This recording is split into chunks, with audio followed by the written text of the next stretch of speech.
लातूरच्या वलांडी इथे एका 6 वर्षीय मुलीवर लैंगिक अत्याचाराची धक्कादायक घटना घडली आहे। या प्रकरणी आरोपीला अटक झाली आहे। संबंधित आरोपीने पीडितेवरती 4 ते 5 दिवस सलग अत्याचार केले। या घटनेचा निषेध म्हणून आज शहरात आक्रोश मोर्चा निघणार आहे। तसेच शहरातील मुख्य बाजारपेठ बंद ठेवली जाते। हॅलो, अगदी 10 ते 15 मिनिटांमध्ये या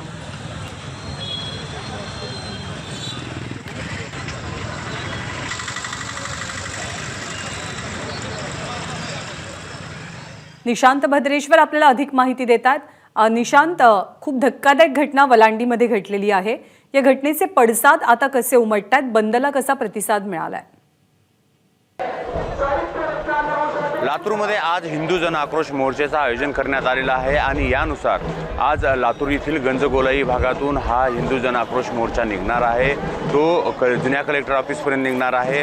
लातूरमध्ये आज बंदचं आयोजन करण्यात आलेलं आहे। यामागची पार्श्वभूमी अशी आहे की वलांडी इथे एका 6 वर्षीय मुलीवर अत्याचार झालेला आहे, बलात्कार करण्यात आलेला आहे। त्या घटनेचे पडसाद आता जिल्ह्यातच नव्हे तर राज्यभर उमटताना दिसत आहेत आणि त्याच अनुषंगानं आज लातूरमध्ये बंदचं आयोजन करण्यात आलेलं आहे आणि विविध मागण्या या ठिकाणी आंदोलनकर्त्यांनी ठेवलेल्या आहेत आणि त्या मागण्याच्यानुसार त्या घराला, कुटुंबाला संरक्षण देण्यात यावं। त्या मुलीच्या वडील नाही आहेत, त्या मुलीला तिची आई आणि तिचे जे लहान भावंड आहेत त्यांची योग्य ती काळजी घेण्यात यावी, अशा स्वरूपाची मागणी या ठिकाणी करण्यात आलेली आहे। तसंच या घटनेतील जो मुख्य आरोपी आहे त्याच्यावर कडक शासन करण्यात यावं, त्याला फाशीची शिक्षा देण्यात यावी।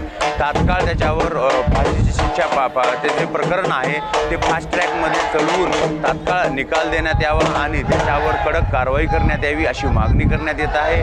त्यासाठी आज या हिंदू जन आक्रोश रॅलीचं आयोजन करण्यात आलेलं आहे। विविध पक्ष संघटना यांनी एकत्र येत या बंदचं आयोजन केलेलं आहे आणि या ठिकाणी मोठ्या प्रमाणामध्ये महिलांची संख्याही इथे आपल्याला पाहायला मिळते आणि त्याच अनुषंगानं आज लातूर येथील गंजगोलाईपासून हा मार्च निघणार आहे आणि मोठ्या प्रमाणामध्ये लातूरकरांनी यामध्ये सहभाग घेतलेला पाहायला मिळतोय।